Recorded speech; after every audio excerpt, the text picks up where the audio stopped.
Кыргызстане впервые открылся IT-хаб. Его работе дал старт президент Садыр Джапаров. Глава государства ознакомился с возможностями и созданными условиями в этом IT-пространстве. В первом IT-хабе располагаются офисы большинства IT-компаний Кыргызстана. Это делает хаб ключевой площадкой для взаимодействия специалистов, стартапов, инвесторов и представителей государственной и образовательной сфер. Общая площадь первого IT-хаба составляет 14 тысяч квадратных метров. Здесь 115 офисов, а это 1109 рабочих мест. И это еще не все. Здесь также есть open space на 350 мест, где можно работать, обсуждать идеи, ну или просто заряжаться энергией от других. Плюс к этому здесь также имеются амфитеатры, подкаст-студии, конференц-залы и не только.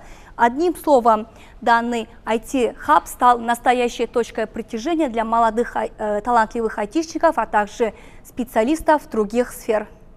Таким образом, это не просто офисный центр, а огромное пространство для развития передовых технологий и инноваций. Здесь также размещена компания, которая производит национальный сервис аренды пауэрбанков «Твой заряд». Сервис объединяет технологии с национальной идентичностью. На сегодня им пользуются тысячи людей по всему Кыргызстану. Такие люди, как мы, творческие люди, которые работают в IT-проектах, могли классно проводить время, работать, общаться с людьми, знакомиться. И очень классно, когда на такой площадке собирается большая концентрация таких талантливых ребят. Мы друг с другом общаемся, мы друг друга вдохновляем. И когда два талантливых человека собираются вместе, обязательно зарождается какая-то новая идея, которую мы идем потом реализовывать. Век современных технологий, открытие IT-хаба стало важным шагом на пути к цифровизации экономики, отмечает президент Садыр Джапаров. По его словам, это также повысит конкурентоспособность Кыргызстана на глобальном рынке технологий. В этом направлении государство готово оказывать поддержку по популяризации IT-сферы, а также принять дополнительные меры по поддержке компаний, которые развивают этот сектор.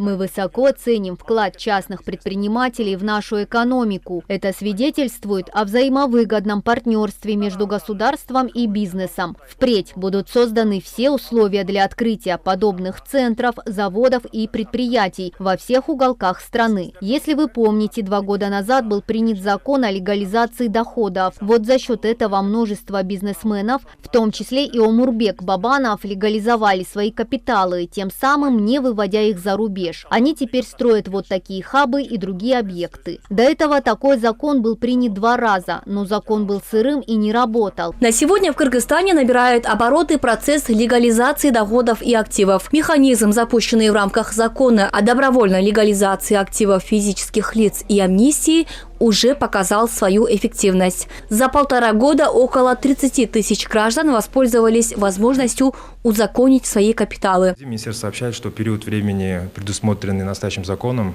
в течение которого физические лица могли обратиться за декларированием своих активов к уполномоченному должностному лицу, он завершен.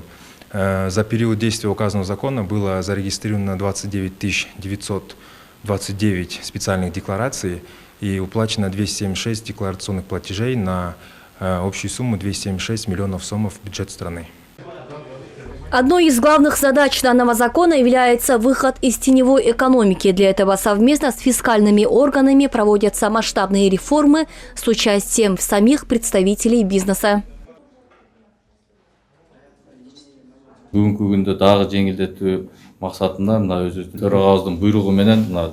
Мы проводим разъяснительные мероприятия по выходу из теневой экономики в регионах страны. Сами знаете, малый и средний бизнес сегодня облегченно работает в плане налогов. Мы организовали агит-караван, куда входят специалисты различного профиля. Многие предприниматели приветствуют данную инициативу. Мы планируем и далее продолжать на регулярной основе подобные мероприятия с участием представителей из других ведомств.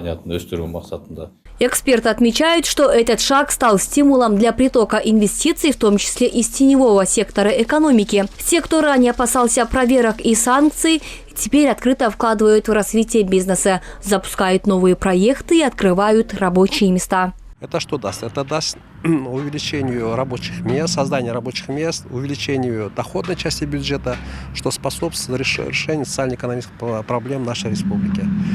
И этот процесс идет, и по итогам легализации этого срока вчера был озвучен результат, очень хороший результат. И тем более в начале наш действующий президент сам начал с себя, своего капитала, и увидев, что можно легализовать, наши предприниматели начали легализовать, что уже мы видим результаты. Согласно данным Министерства экономики, легализованные средства все чаще направляются на запуск производств, модернизацию оборудования и расширение предприятий. Только в прошлом году в экономику страны поступило 700 миллионов долларов прямых иностранных инвестиций.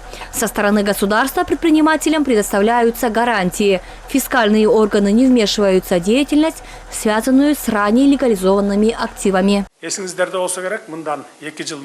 До этого дня в стране дважды принимали закон о легализации активов, но они были не до конца доработаны и не показали результатов. Учитывая все пробелы, мы совместно с бизнесменами тщательно разработали и приняли новый закон о добровольной легализации и амнистии активов. Результат налицо. Вот вы видите результаты и плоды этой работы. Отмечу, что мы и впредь будем поддерживать предпринимателей по многим направлениям. На фоне таких благоприятных условий для бизнеса активно инвестируют не только иностранцы, но и местные предприниматели.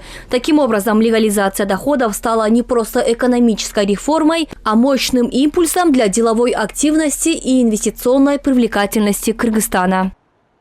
Ахмыр Нурдинова, Джахшылых Исаков, ЛТР. Итоги недели.